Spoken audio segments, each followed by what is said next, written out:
show Sydney's property market is now in its worst downward spiral in a decade, and December was the worst month we've seen in 30 years. Values have already dropped almost 10%, and they could be about to fall off a cliff.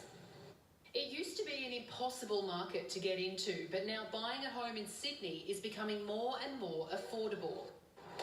In 2018, Sydney property prices fell by almost 9%, down just over 11% from their peak. And that's the biggest decline we've seen in Sydney any time over the past 40 years. The final quarter of last year, dismal, down by almost 4%. Last month, auction clearance rates across Sydney were down almost 30%. The West, the worst performing region, with almost 29%. The Northwest wasn't much better, followed by the northern beaches. Things were slightly brighter in the east and city, with almost 50% of properties clearing. The inner west, the best, at nearly 55%. It's all great news for buyers. I'm actually in the market, or will soon be in the market, so for me it's a great thing. It's not a bad thing. I think it's good for affordability. 2019 and even 2020 is set to be a buyer's market, with prices predicted to fall by at least another 15%.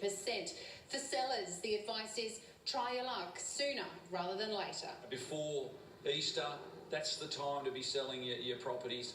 If you're looking at buying, take your time, probably closer to Christmas. With state and federal elections soon and volatile overseas markets, interest rates could rise. If the interest rates go up, we'll see some real damage in the Sydney property market. But one thing's for sure, what goes up must come down, and the opposite is also true.